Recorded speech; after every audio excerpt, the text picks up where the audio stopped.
ক্রিকেটারদের পাওনা পরিশোধে শুরু থেকেই নানান টালবাহানা করছিলেন দুর্বার রাজশাহীর মালিক শফিকুর রহমান। টাকা পেয়ে দেশেও ফিরতে পারছিলেন না বিদেশি ক্রিকেটাররা। এমন বিশৃঙ্খল অবস্থায় যথাসময়ে নিয়ম মাফিক ক্রিকেটারদের পারিশ্রমিক পরিশোধ না করলে ফ্র্যাঞ্চাইজিগুলোর বিরুদ্ধে আইনানুগ ব্যবস্থা নেওয়ার কথা জানান ক্রীড়া উপদেষ্টা আসিফ মাহমুদ সজীব ভুঁইয়া।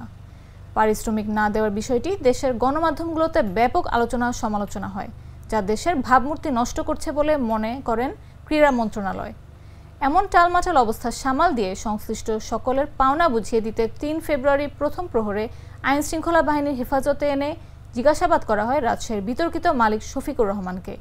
আজ সোমবার গণমাধ্যমে এক প্রেস রিলিজে এ খবর জানায় দেয় যুব ও ক্রীড়া মন্ত্রণালয়। প্রেস রিলিজে বলা হয়, সংকট নিরসনের সমাধান জানতে চাইলে নিজের দোষ স্বীকার করেন তিনি। এরপর 25% হারে ৩, ৭ এবং ১০ ফেব্রুয়ারি তথা ৩ কিস্তিতে দলের সমস্ত পাওনা পরিশোধ করবেন বলে আশ্বাস দেন।